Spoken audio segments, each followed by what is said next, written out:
का आप सर्टिफिकेट दीजिए या सबूत दीजिए, क्या उन मामलों को भी इसमें शामिल किया जाएगा कि फंड का कहाँ पे कितना?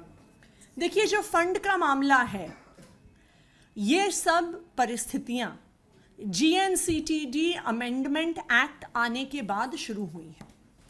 जीएनसीटीडी अमेंडमेंट एक्ट आने के बाद अफसरों के ऊपर सारी ताकत, अफसरों को सस्पेंड करने की ताकत, अफसरों पर डिसिप्लिनरी एक्शन लेने की सारी ताकत को एलजी साहब को दे दिया गया है।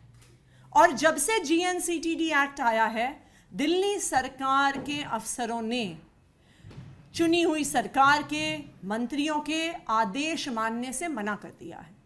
जो आज दिल्ली जल बोर्ड में हो रहा है, ये उसका ही एक उदाहरण है कि किस तरह से फाइनेंस डिपार्टमेंट ने दिल्ली जल बोर्ड के पैसों को रोका हुआ है।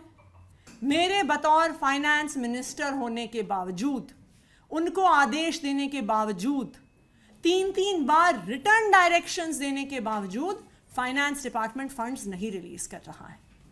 इसका नतीजा और इसका नुकसान किसको हो रहा है? इसका नुकसान दिल्ली के लोगों को हो रहा है। कल मैं त्रिलोकपुरी गई थी। त्रिलोकपुरी के एक ब्लॉक में सीवर बैठा हुआ था। उस सीवर को रिप्लेस करने की जरूरत थी। उसका टेंडर भी हो गया, उसका वर्क ऑर्डर भी हो गया, लेकिन वो कॉन्ट्रैक्टर काम करने को तैयार नहीं है क्योंकि उसके पुराने पेमेंट्स नहीं हुए।